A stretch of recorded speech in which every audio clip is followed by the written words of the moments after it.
This is CPAC officially. Well, not officially, but it might as well be.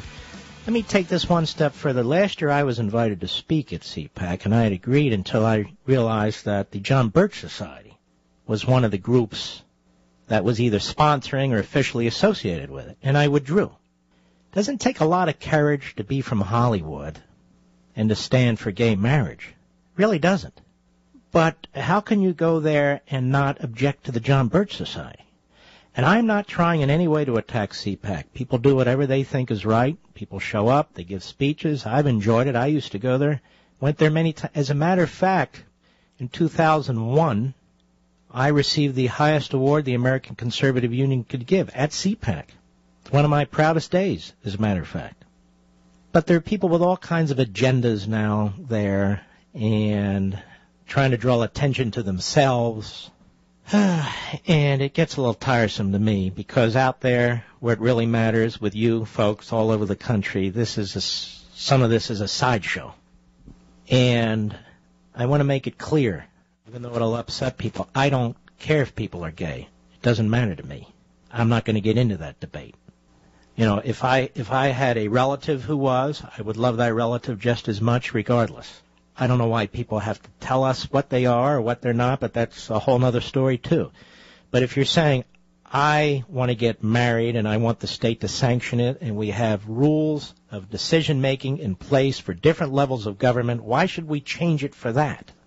And change it for other issues that are on the liberal agenda. When you have votes in states and the people say no, they don't want it, then if that's part of your agenda, then work the politics of it for the next few decades and you may win. I won't vote for it, but people might vote for it.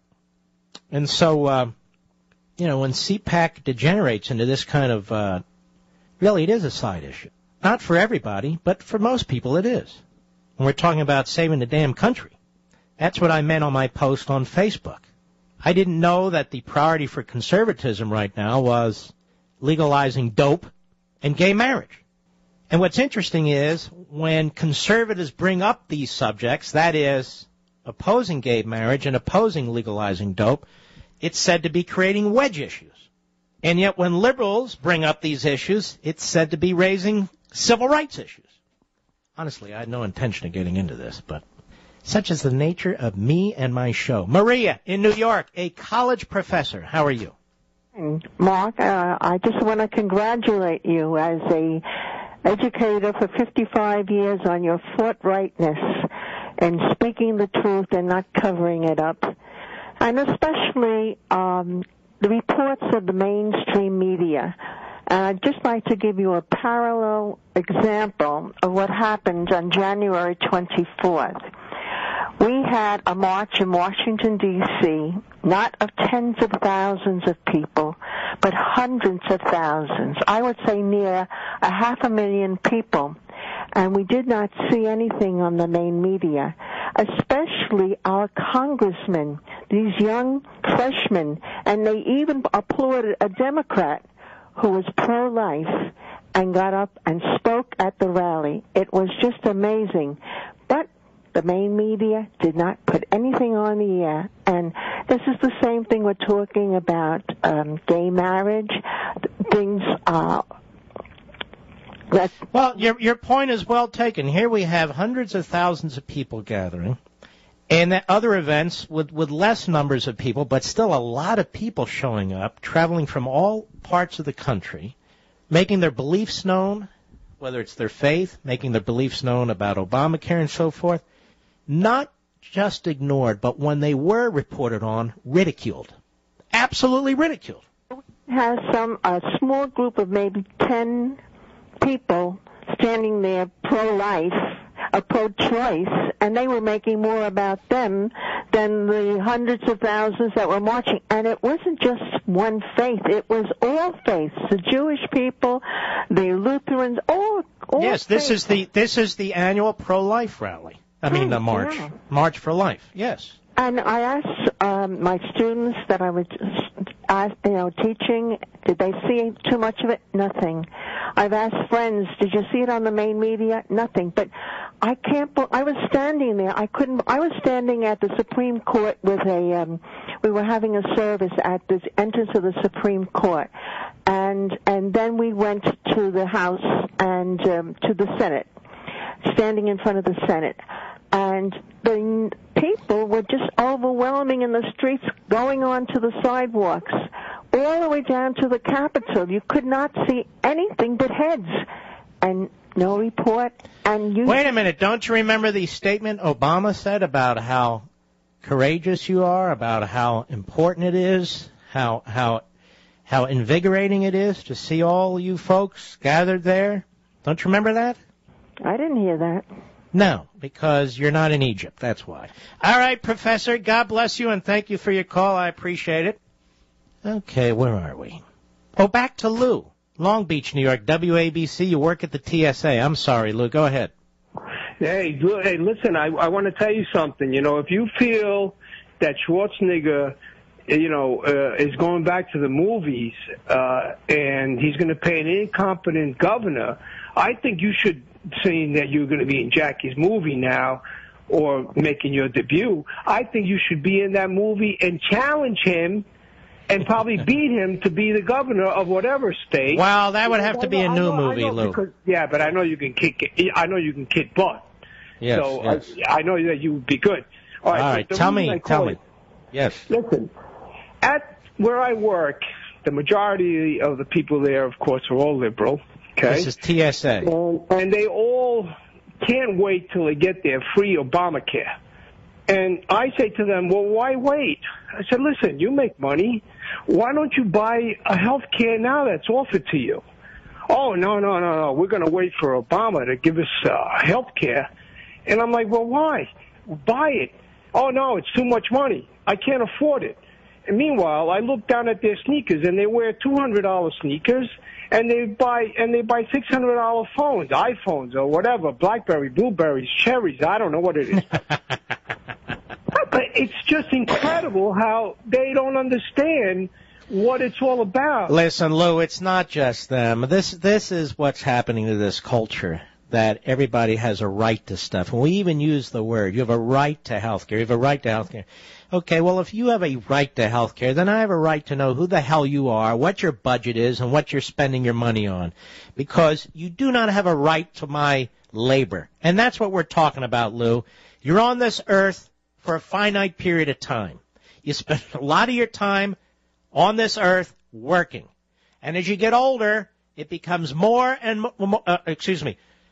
increasingly finite, if you understand what I'm saying. So the point is, when you're being told that you have to cough up more of your money, that is your labor, that is your liberty, your life on earth, to subsidize somebody who makes bad choices, who decides to buy an iPhone, who decides to get cable TV, who decides to get special rims on their tires, who decides to do this, that, or the other thing, and then we're told they can't afford health care? Bullcrap. Thank you for your call. Let me say it again. Bullcrap. Where was I? Oh, yes. Hillsdale College. Well, you remember that day when on the House of Representatives floor they started to read the Constitution, and they were mocked by many in the Democrat Party. They were mocked by columnists. They were mocked by a couple of punk bloggers at the Washington Compost and so forth. This being the Constitution that they swear to uphold as a part of their oath. That's what our elected officials are there to do. Not to create programs, not to spend, not to tax, to uphold the Constitution. That is their first and last job. And we, the people, we understand this. That's their job. But we have to understand what's in the Constitution in order to make sure that our elected officials follow the Constitution. And it's not just the Constitution. Our founding document, the Declaration of Independence, makes it absolutely crystal clear that our unalienable rights to life, liberty, and the pursuit of happiness, they come from God, not from elected officials. And they cannot be taken away by elected officials either. This is crucial to understanding our society. People throw around the word democracy or the phrase democracy movement. What we are is a constitutional republic.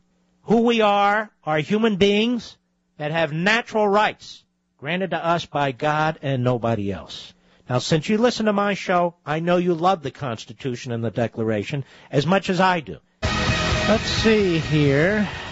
Well, I'm not going to repeat this because I don't know if it's true. I don't know if the Muslim Brotherhood is at CPAC or not. In any event, ladies and gentlemen, we're going to keep a close eye on our social sites. Any vicious attacks against people, whatever their views are, on the issue of marriage or social issues or anything else, we're going to remove you because I'm not into that. Honest, open debate, I have no problem with that whatsoever. But personal insults against people because of their preferences and so on, we're not going to do that. Jared, Fargo, the Flag, WZFG, go. Hey, Mike, I just wanted to tell you thank you very much. I had voted for Obama in the primaries. I was a college freshman. It was the thing to do, I guess. But my boss put a bug in my ear about your book, Liberty and Tyranny, and I since read it, and it was amazing. I since looked at what I really believe and what I stand for, and I'm a hard worker, so I really picked up conservatism, and I've went to a few rallies and events, and I just really want to thank you very much. That's exciting, brother. That's great. What do you do, if I may ask? I just graduated in the fall, and I'm going to be a teacher. Well, I'm really proud of you, and you're going to be a great teacher, too. Thank you, Jared. You take care, man. Brett, Los Angeles, California, the great KABC. Go. Mark, you're a great American. Thank you. I had a question about, I need your help. I'm thinking that McCarthy was right with communism, and I want you to set me straight. That what? That what? That, what exactly? The communist scare. I mean, there's so many here. It's, under the liberal flag and the progressives, and the basic populace just doesn't get it. They don't see what's going on here. Whatever you call it, it's obvious that there is a rejection of constitutionalism, because you cannot be advancing this massive big government agenda without promoting an anti-constitutionalist point of view. That's why I say we're in a post-constitutional society, and just listen to these people. When a judge tells them what they're doing is unconstitutional, they say no. They have to say no, because they can't do what they want to do otherwise. I don't think there is an international communist conspiracy, and McCarthy also, with the Soviet influence, because there isn't a Soviet Union anymore. I think what we're facing now is this whole notion of communalism and collectivism and socialism and what I call statism, so we don't have to get into all the isms that are out there. But, yes, I think we're definitely in a soft tyranny and a statist type of environment. I want to salute all the heroes out there. Have a wonderful weekend. Good night, America. Good night, Spritey. Good night, Griffey. I'll see you on Monday.